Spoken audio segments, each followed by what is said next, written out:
G'day. In this video, I'm going to have a look at automating my Pidog. So I want to add an MCP server to it to be able to control it from a LLM or an AI. Also, for generating that MCP server, I'm going to try and use something like Copilot with a local LLM to generate the MCP code. So this video is mostly going to be about coding. So I'm using Pidog, a little robot that I constructed probably a year or so ago. There's a lot of good videos about putting this thing together. Runs using a Raspberry Pi. I'm using a Raspberry Pi 4. Talks over Wi-Fi, and it's got a lot of robotic features as part of it.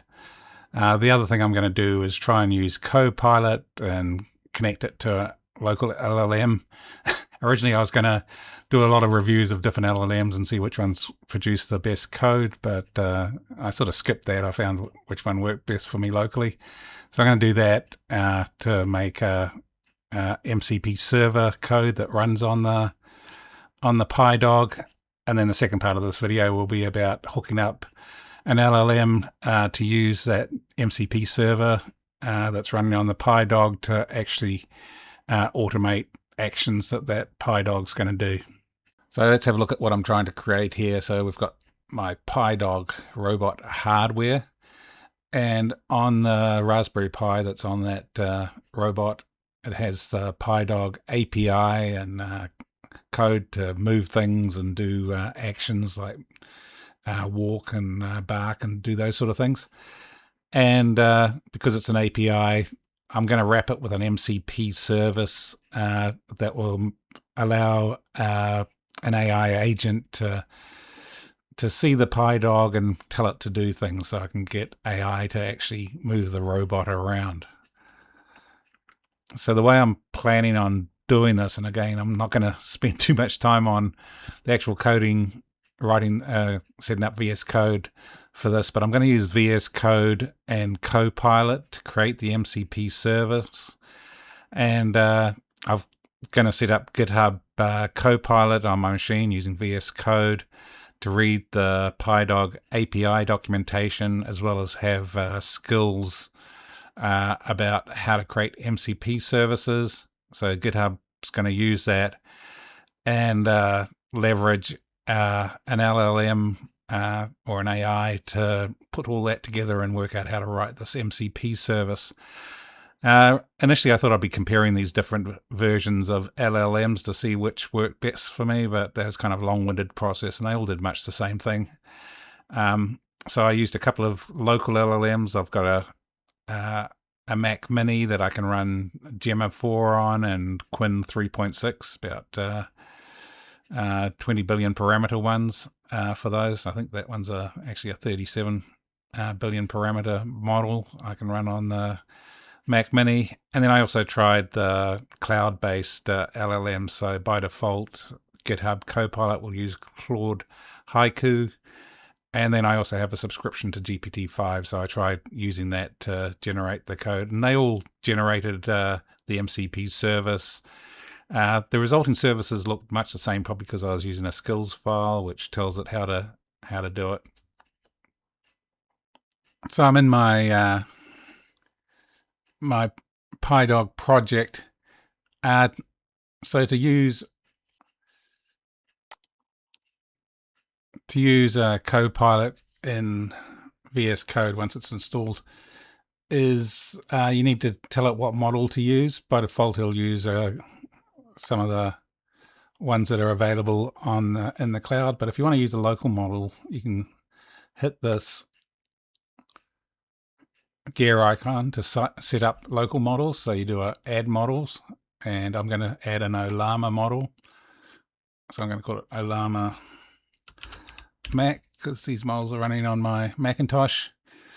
By default, it'll put in the URL as my local host. So I'll change that to Mac, because that's the host name I'm using for my Mac. I've only got one on the network. Hit enter. And here you see Ollama Mac, and it's seen all these models that I've got installed on my Mac Mini. And the one I'm normally going to use is this Quinn35. So I can close down this interface to create models, or else I can look at the JSON for it. And you can see the JSON for the interface I just created. I also have access to OpenAI AI models here because I have an account out on OpenAI AI I can use. So now that's selected, I can go down and select the MLX model that runs on my Mac, and I'll just put it into ask mode so it doesn't do anything to my project. Do you know how to make fast MCP servers?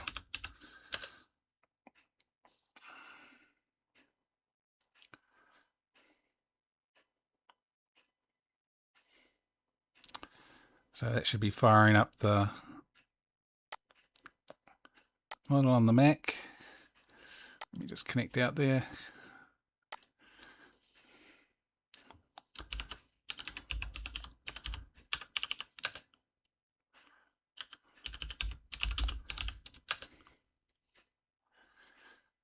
And you can see it's running on the Mac here. So this is on the Mac. It's showing the model that it's running. The size that it's on the Mac, I've got a 32 gig memory on that Mac, so I can 20 gigs being used. And I've got a 264 K context window, which you kind of need a large one when you're doing this coding to get it to work. And you see it's replying to me here, so it is working out on the Mac. Because it's MLX too, it runs a decent speed for doing local coding.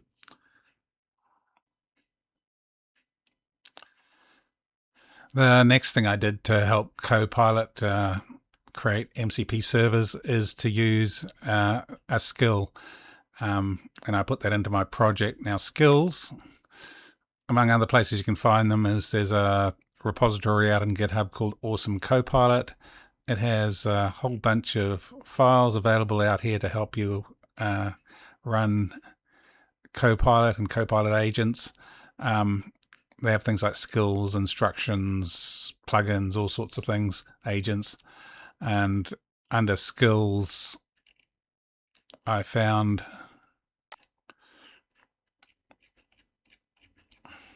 it goes under Python.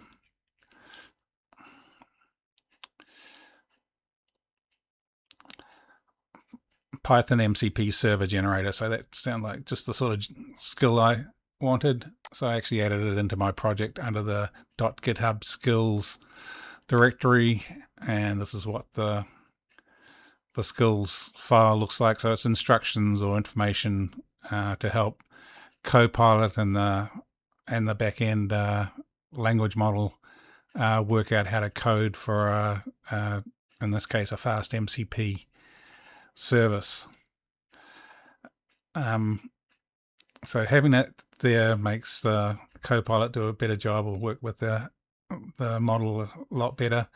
This is the prompt I used to get Copilot to create a MCP server for Pidog. So I pointed it at the Pidog API, which is out on the web here. So it could look through there, work out what functions are available in Pidog. I got some more information about the sort of Pidog, the sort of MCP server I wanted created. So I wanted to run as an HTTP service on 8080, and some other information about what I wanted to create. So as well as creating the actual service file for running as a Python code that creates a MCP service, I wanted it to create a README MD file to include in my project as well. So once I had all that, in this case I'm still in ask chat mode, I can run this. This will run that. So let's have a look at what it creates. Let's have a quick look at the run in Copilot. So I ended up using Quinn 3.6, 27 billion parameter MLX version.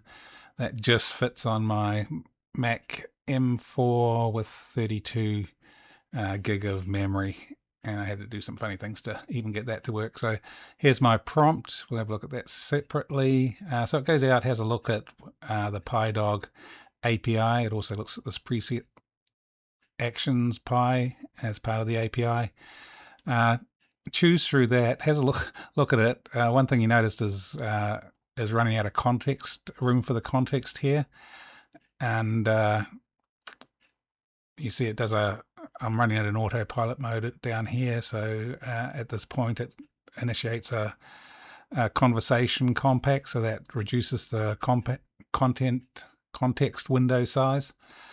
So it can carry on, but it may have lost some of the information it needs. If we run down here, it's running through, making decisions about what it's going to do.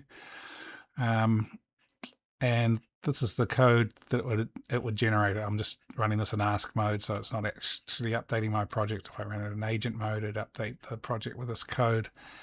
So it looks like it's doing the right sort of thing. It's importing fastMCP from the fastMCP library, importing the Pidog library, initializing it, getting the Pidog object, creating a fastMCP object, gets a list of actions that the do action is going to support. I did that by looking in the API. And then it calls out the various MCP tools based on the functions I said I want it to expose. So one of them was list actions. This is probably the critical one, the do action one, where it does most of the things that the Pidog robot will do.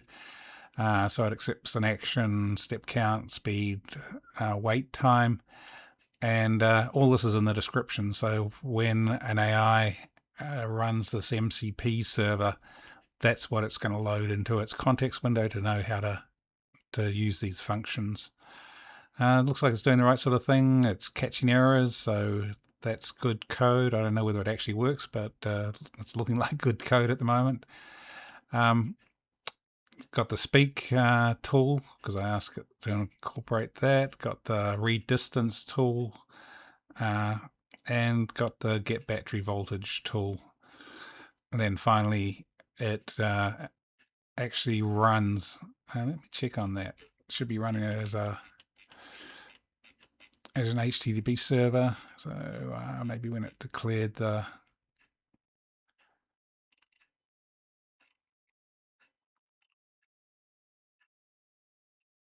so it's meant to run it as it's telling me to run it with these options when I actually run UVcorn. So that's a little different from what I was expecting. It's okay though. It's a lot of code there that I didn't have to run. By the way, this took about an hour to run on my Mac M4. This is quite a tough prompt for it to run through. Then it's made a README file like I asked it to do, and tells me how to run it.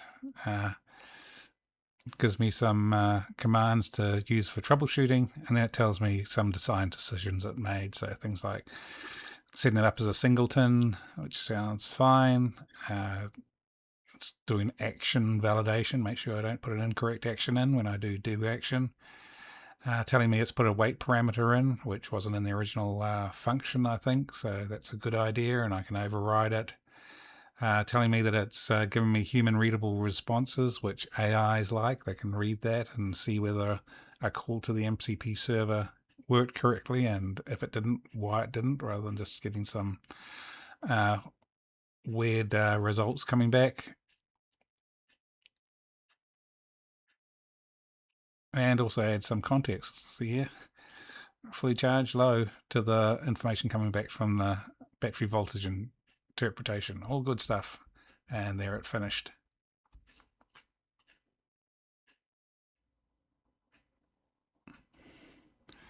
Okay, I got MacMon running, so I can monitor RAM usage, GPU usage, and power. and temperature. So when I'm running this this prompt, it takes quite a while to run it on the M4 Mac. It's not a Pro, so it's going about as fast as it can. But we can see it running here, and this is a good way to keep an eye on things like RAM usage as well, because as the context gets used up, this keeps increasing in size. You see I'm pretty close to my 32 gigabytes available RAM, and I noticed that as it runs, sometimes Copilot goes into compression mode, where it recovers some of the context to reduce the RAM usage as well.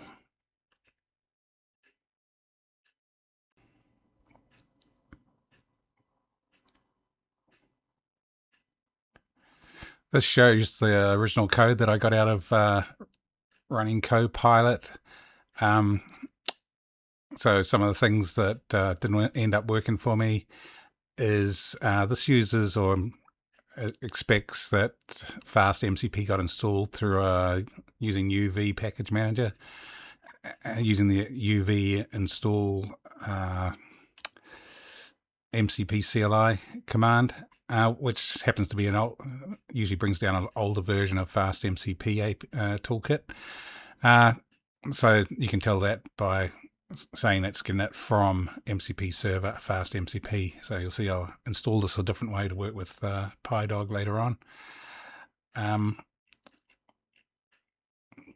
Did a lot of the same good things for supporting code. I didn't need to change that too much. Getting to the tools, do action, that's the one I wanted. Seems to be some good code in there. Then there was a whole bunch of functions that it brought over that in the end I probably don't need. By having do action, it does most of these functions down below anyway, so I don't really need another version of it for each of the individual functions like leg move, head move, and things. So I ended up taking all these out of the code because I didn't need them, and the more MCP tools that I declare to the AI, the more it's going to fill up its context memory and maybe waste a lot of context memory. So I really pulled out a lot of these. So it's got a lot shorter.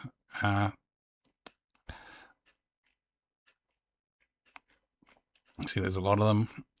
Some of the things I left in were things like list action, set mode, RGB set mode, and I think speak as well. And then down towards the end, you'll see I've changed this too. So it expects to be started up and using environmental variables to pick up what address and what port to use. So I changed that around, just hard-coded it. I didn't really need to have the option of being able to pick them up from environmental variables. So let's have a look at the code I actually did install, and I'll make some comments about some of the things I had to do because I was also running this as under sudo. The nature of Pidog API is it needs to run under sudo because of some of the calls it does. I don't know whether that's 100% true, but it's a lot easier to get it running when I can run it as under sudo or under root. So these are the changes I had to make.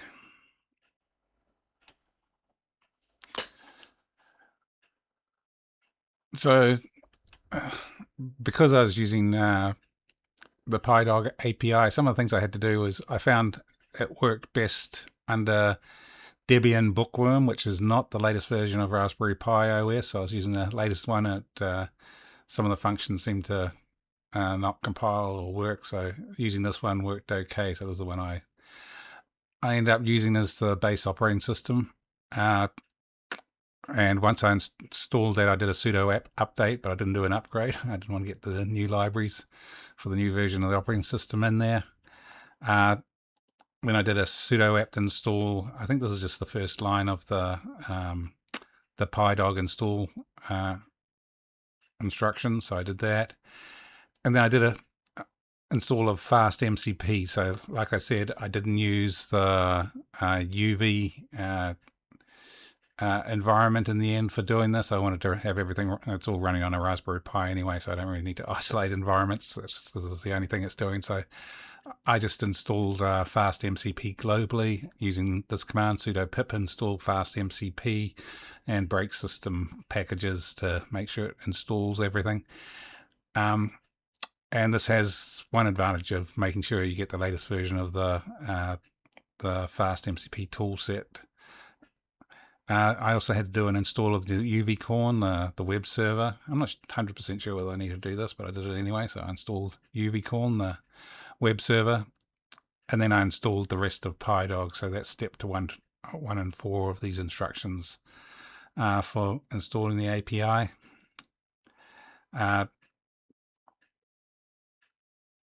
Then I ran the actual Quinn 36, sorry, Quinn, I think I called it 27 code to test it out. And I also wanted to be able to run this MCP Inspector using this command here. So I found the only way I could get that to run was to allow cross-origin access of the code. So you'll see some of the things I had to change in the Quinn code to do that. So this is the code I actually ended up using out of that original code produced by Copilot and Quinn 3.6, using the 27 billion parameter version of the model. So some of the things I had to change around. So you see from MCP import fastMCP. So this is what happens when you pip install fastMCP globally.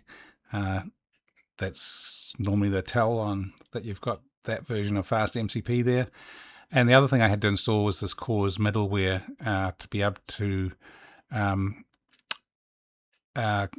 call the MCP service from other, not the original host. So I needed to put code in to tell it could accept requests from not the original host, and I really needed to do that to get MCP Inspector working. I'll show you that running in a little while. So again, same sort of code there. There's one place where things changed, so I had to add in this CORS middleware using that CORS middleware library. So this says it can receive requests from any origin. There's the functions I left in for MCP, so this is a lot shorter than it was before, so I should use a lot less context when I run it. Also, I shortened down the main section here, so I just hard-coded the host, so this is just saying that can accept requests from any host address, and I changed the port to 8087 in the end. It just less clashes with that one, and then I could run it like that. One more thing I did to get this whole thing working was to set up a service D service so that my MCP service would start up automatically when the Pidog starts up. And this is what my service looks like. So important thing here is I'm running it as root user, root group, so that it's the same as running the code under sudo, so it has all the permissions it could ever have. I set up the working directory, so this is where my code is. This is where it tells it to execute, use Python to execute the quinn27.py, so that's my MCP service code. I set it up to restart always. If it fails, give it a 30 seconds wait before it restarts. And that's about it. So that seems to work. So I went through the normal service system control stuff to install that service. So the MCP service starts up with the robot. So this shows how I'm actually running it. So like I said, I created this MCP Pidog service using systemd. So I can use system control to start that up. So let's try that. And we can do a status just to check it worked okay. And shows all the same thing. It started up and looks like it's running on the right port, so we're good. So we've got the MCP server running on the Pidog, so let's try connecting to it with Model Context Protocol Inspector. I find this is quite a good way to to check out MCP services. So I've already got the URL of the Pidog in there. Let's connect up to it. Let's do a tools, list tools. See, we've got this thing called list actions. So let's try that first, see if that works. Success, and it's listed all the actions. Let's try some of these commands in the do actions. Let's try sit.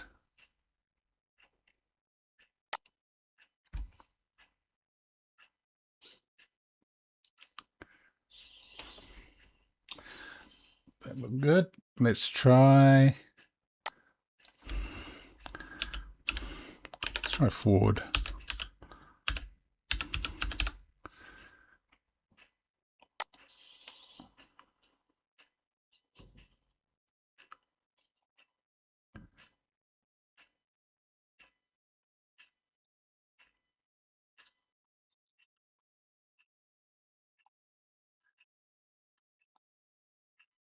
Very slow, but it works. I probably need to increase the speed for this one.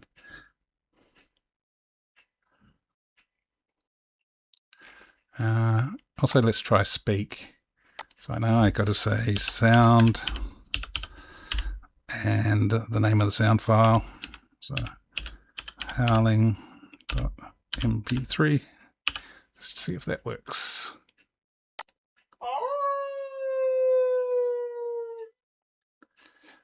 Seems good.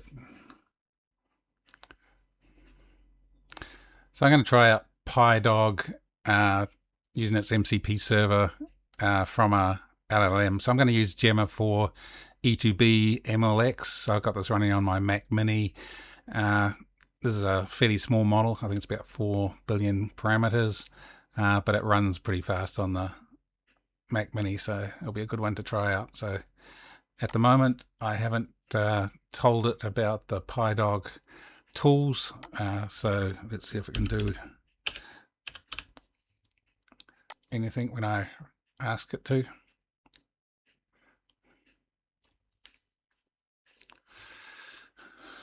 Okay, it's an AI. I do not have a physical body. Let's try and correct that. So I'll go into my admin panel, settings, and I've already set up the external tools for the Pidog. So the interface looks like that. So I just tell it where the MCP server is, what port it's on. So that's already set up. But if I look at the models and the model I'm using at the moment, down here I haven't set up the Pidog service. So let's do that. Save and update. Go back, new chat. Let's try again.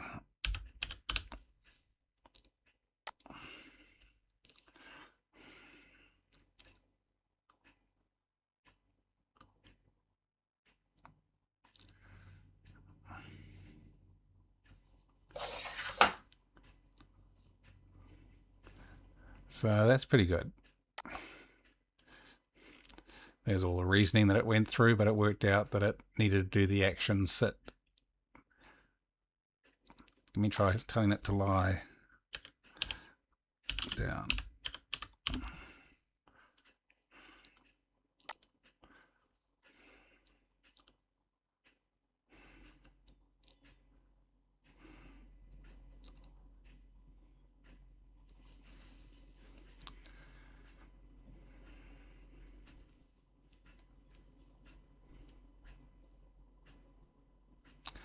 Okay, so I couldn't directly tie the lie down command that I gave it with the available actions that are out there.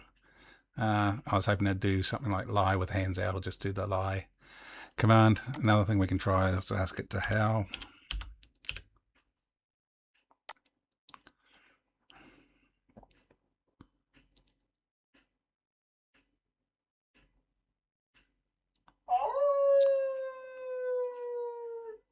So that's pretty smart. Worked out that I could use the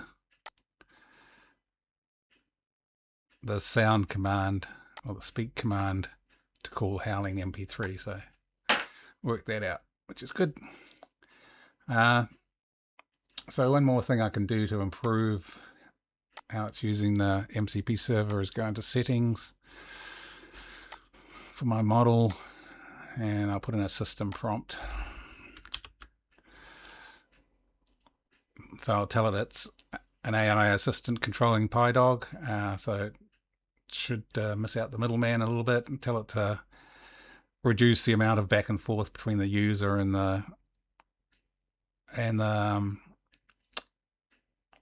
MCP server. So it should try and execute commands almost immediately. Same thing, new chat. Okay, so we've got the system prompt in. Let's see if it's any smarter. I'll ask it to sit.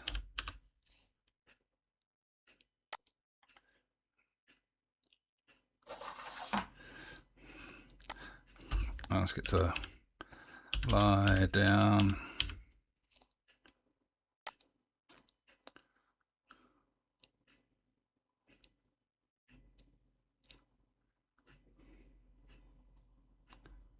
See what I was thinking about.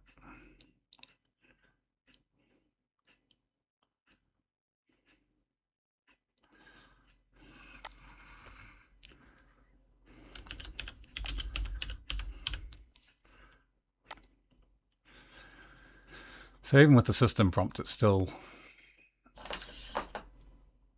not doing a great job of interpreting the commands. Let's see if we can get it to do something cleverer.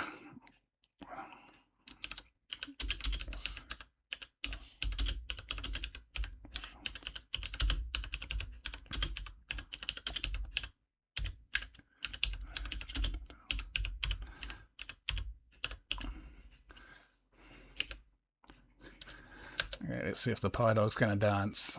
So this time it needs to work out the actions that would simulate some dancing.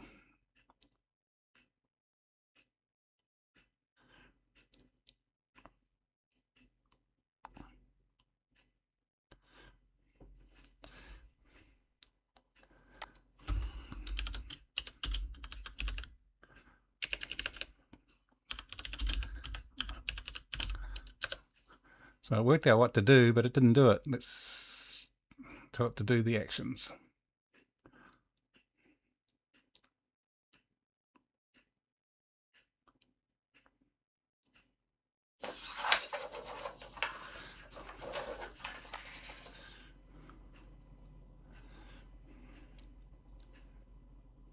So it only did the trot action. See if it could do a series of things. Sit down, then lie down, then howl.